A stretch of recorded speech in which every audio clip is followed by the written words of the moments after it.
Assalamualaikum warahmatullahi wabarakatuh. Alhamdulillahirabbil alamin. Allahumma shalli ala Muhammad wa ala ali Muhammad. Selamat malam, salam sejahtera untuk kita semua.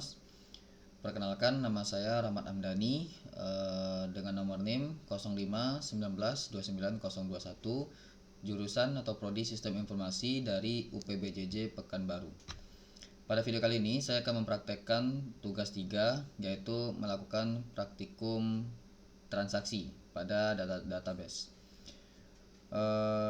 Tanpa berlama-lama, langsung saja kita lakukan prakteknya. Di sini saya sudah menyiapkan 2 buah CMD, yang mana 2 buah CMD ini sudah membuka aplikasi MySQL.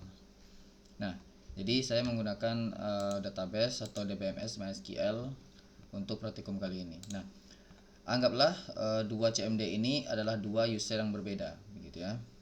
2 user yang berbeda. Oke, jadi di sini sebenarnya user A dan user B. Oke, mungkin kita akan gunakan database. Saya sudah buat databasenya di sini. Kita untuk melihat database, kita bisa menggunakan perintah show databases. Oke, di sini kita lihat ada sebuah database yang sudah saya buat, yaitu app kasir ini ya. Oke. Di sini juga show databases app kasir. Nah, kita akan gunakan database ini untuk praktikum kali ini. Nah, untuk menggunakan database itu kita bisa gunakan perintah use. Nama databasenya apa? Nama databasenya yaitu app kasir. Use spasi nama databasenya, kemudian titik koma. Oke.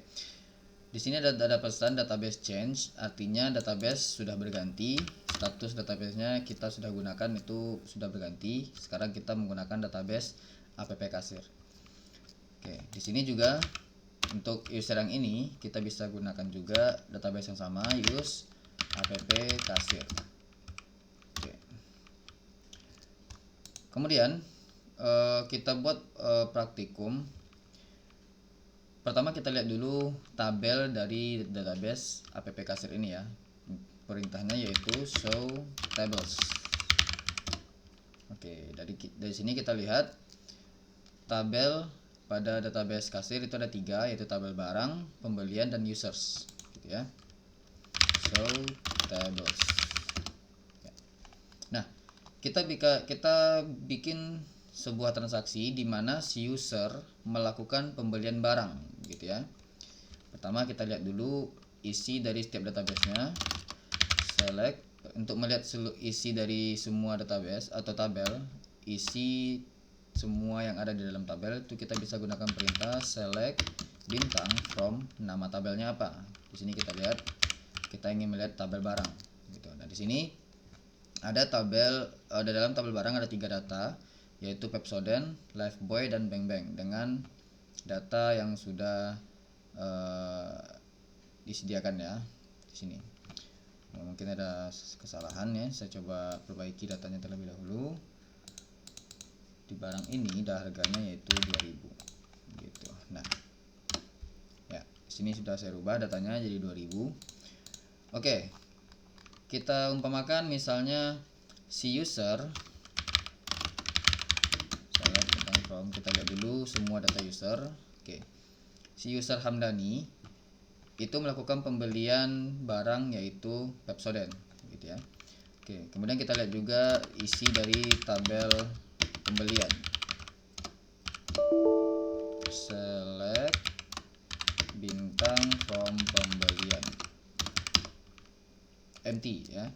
Jika kita lihat di sini tabel pembelian itu empty. Descript, kita lihat dulu deskripsi atau detail dari tabel pembelian ya. Nah, di sini kita lihat ada detail dari tabel pembelian ya. Ada ID, barang ID, user ID, kuantitas, dan total harga, begitu ya. Nah, oke, kita anggaplah misalnya si user Hamdani itu melakukan pembelian barang yaitu Pepsodent dengan stok atau dengan kuantitas tertentu, gitu ya. Oke, berarti data pembeliannya itu akan kita masukkan ke dalam tabel pembelian gitu ya. Data transaksinya kita akan masukkan tabel pembelian. Jika kita pikir-pikir, ada sekitar mungkin 2 atau 3 query yang akan kita jalankan ya. Yang pertama yaitu membuat data atau memasukkan data ke tabel pembelian, kemudian mengupdate data barang gitu ya, dari yang kuantitasnya 10 kita kurangi dengan berapa banyak yang dibeli oleh user gitu ya. Oke, saya di sini. Tapi kita perlu melakukan sebuah transaksi ya, atau database transaction namanya, transaksional. Jadi database transaksional ini adalah proses di mana transaksi atau query-query dari database atau yang dilakukan kepada database itu hanya bisa dijalankan atau hanya bisa berubah ketika semua query-nya berhasil gitu. Misalnya kita melakukan pembelian, user Hamdani melakukan pembelian misalnya satu barang Pepsodent gitu ya, yang artinya query yang dilakukan adalah menginsert ke tabel pembelian dan melakukan update di tabel barang gitu ya. Nah, jika salah satu dari query tersebut gagal, maka semua query yang lain harus digagalkan gitu. Semua query yang lain itu harus digagalkan. Oke, contohnya misalnya untuk memulai transaksi kita bisa gunakan perintah begin atau start transaction gitu ya.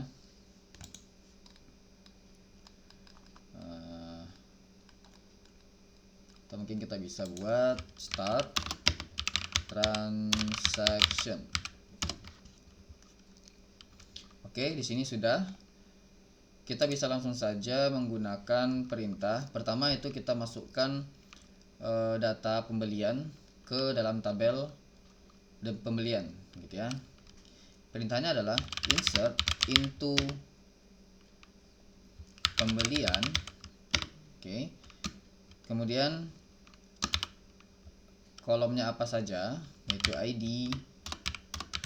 Kolom yang ingin kita isi itu apa saja gitu ya. Kemudian ID barang ID, kemudian users ID, kemudian kuantitas, kemudian total harga, kemudian value. Nah, data dari kolom-kolom yang ingin kita isi tersebut gitu ya. Pertama ID kita isi dengan 1, kemudian barang ID kita isi dengan data barang yang ada di sini. Artinya si Hamdani ingin membeli data Pepsodent. Pepsodent ini ID-nya 1 gitu ya. Jadi di sini kita bikin Pepsodent yaitu 1. Kemudian users ID, ID dari si user yaitu Hamdani yaitu 1 juga gitu ya. 1. Kemudian kuantitas. Oke, jadi si user Hamdani ini misalnya ingin membeli 3 Pepsodent gitu ya. Kemudian total harga itu didapat dari kuantitas dikalikan dengan harga barangnya, yaitu di sini bisa kita lihat harganya adalah 5.000 dikali 3 artinya 15.000. Nah, kemudian jika sudah kita tutup, kita enter. Oke, satu query oke gitu ya. Satu query oke. Nah, selanjutnya kita harus mengurangi stok dari data Pepsodent gitu ya. Kita buat lagi query-nya, itu untuk mengurangi stok atau mengupdate data di tabel. Kita bisa gunakan perintah update nama tabelnya yaitu barang set spasi nama kolom stok sama dengan yaitu pembelian tadi yaitu 3 ya, 3 barang, 3 dikurang stok gitu ya, atau data dari data saat ini yang ada di stoknya itu dikurangi dengan data yang dibeli oleh si user, yaitu jumlah yang dibeli oleh si user yaitu 3 gitu ya. Where kita gunakan kondisi where yaitu merujuk kepada kolom atau data yang mana sebagai unique ID-nya atau data uniknya, yaitu 1. Pepsodent itu data uniknya adalah ID, yaitu 1. Di sini bisa kita buat where ID sama dengan 1, titik koma, kemudian enter. Oke. Nah, di sini dapat kita lihat row match change 1, artinya ada data yang berubah, begitu ya. Nah, kalau kita lihat select bintang from barang, kita lihat data barangnya, gitu ya. Nah, di sini kita sudah berubah dari yang tadinya 10, stoknya 10 menjadi 7. Begitu. Nah, kemudian ada trouble, ada masalah saat transaksi-transaksi yang lain, begitu ya. Maka terpaksalah harus dilakukan rollback atau data transaksi tadi itu tuh dibatalkan semuanya gitu. Sebelumnya kita lihat dulu isi dari tabel pembelian, select bintang from pembelian. Nah, di sini di tabel pembelian juga sudah ada masuk datanya, begitu ya, data pembeliannya. Oh, kemudian ada kesalahan, transaksinya dibatalkan, begitu ya, karena gangguan jaringan atau sebagainya macamnya, begitu. Nah, itu bisa kita lakukan yang namanya rollback dengan perintah rollback. Oke, query rollback berhasil dijalankan. Nah, jika kita lihat kembali, itu pada data barang, select bintang from barang. Nah, datanya kembali 10. Ya, datanya kembali 10. Kenapa? Karena datanya dikembalikan karena kita merollback atau membatalkan semua transaksi, gitu ya. Kalau kita lihat di sini di tabel pembelian, nah, tabel pembelian kembali hilang, ya, karena transaksinya dibatalkan semuanya, gitu, karena di rollback. Nah, oke, kita ulang lagi. Kita ulangi query yang insert data, kemudian ulangi query update data. Nah, di sini data sudah masuk kembali. Di sini datanya sudah masuk kembali. Di pembelian sudah masuk. Di barang juga sudah berkurang ya datanya ya. Nah, kemudian ternyata transaksinya berhasil, sukses, semua transaksi jalan, gitu ya. Nah, di sini kita harus masukkan perintah commit, artinya semua transaksi berhasil, gitu ya. Dengan menggunakan perintah commit begini. Kita enter. Oke. Data pun berhasil disimpan secara sempurna, begitu. Jika kita lihat kembali bintang from barang. Nah, datanya sudah berubah. Data stok sudah berubah, kemudian bintang from pembelian, data pembelian juga sudah masuk seperti itu, ya. Oke. Jadi di sini apa hubungannya user yang ini dengan user yang ini, begitu ya. Oke, kita jelaskan. Nah, misalnya si user ini melakukan pembelian, ya. Si user ini melakukan pembelian, si user ini juga melakukan pembelian di waktu yang bersamaan, begitu ya, atau mungkin waktunya beda-beda sedikit, begitu. Nah, kita lihat kembali data-data semuanya. Select bintang from users, select bintang from pembelian, select bintang from barang. Nah, bintang from users, pembelian, barang. Oh, salah.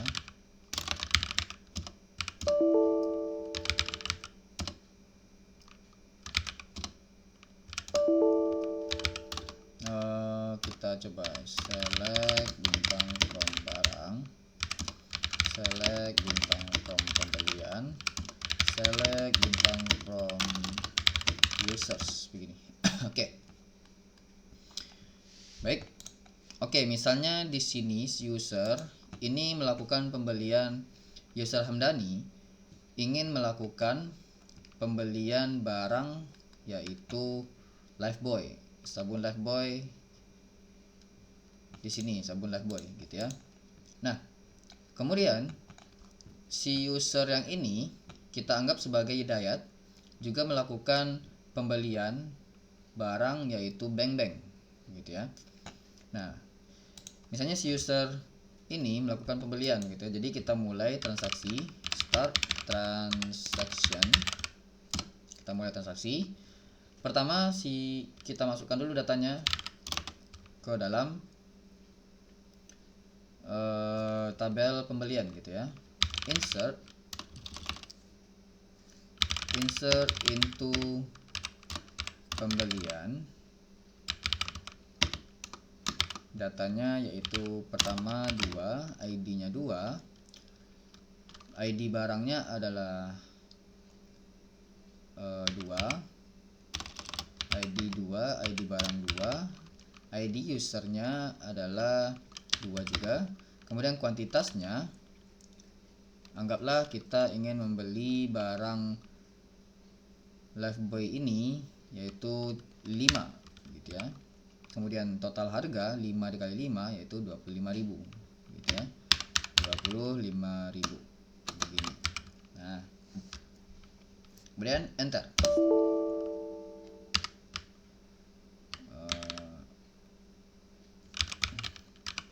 Oke, di sini enter. Oke. Di sini datanya sudah masuk ya.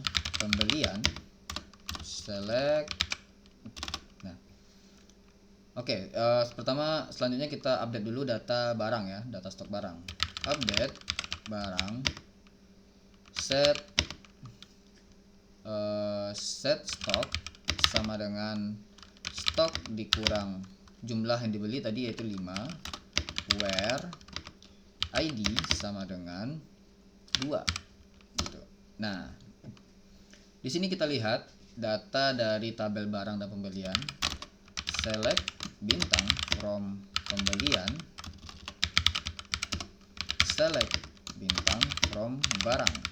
Nah, di sini dapat kita lihat bahwa pembelian yang baru saja dilakukan oleh si user itu datanya sudah masuk di pembelian.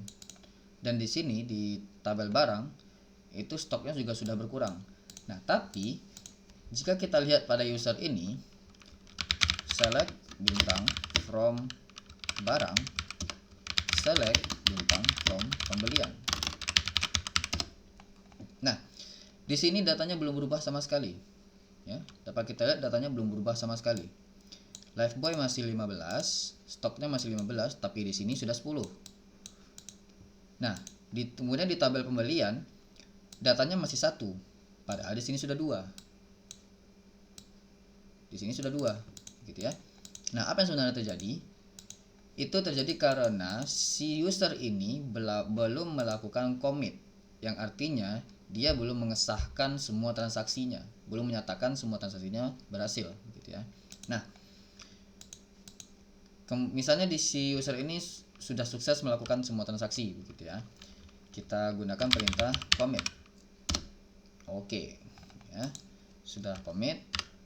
Nah, jika kita lihat kembali si user ini, maka datanya pun berubah. Tadi yang awalnya stoknya cuma 15, Lifebuoy 15, kemudian sekarang setelah di commit jadi 10, sesuai dengan data dari user ini. Kemudian di pembelian juga, tadi yang awalnya datanya cuma 1, setelah di commit datanya jadi 2. Begitu. Oke, kira-kira seperti itulah proses dari database transaksional, gitu ya. Oke, itu aja praktek saya pada materi ini, tugas yang ini. Jika ada kurang saya mohon maaf. Assalamualaikum warahmatullahi wabarakatuh.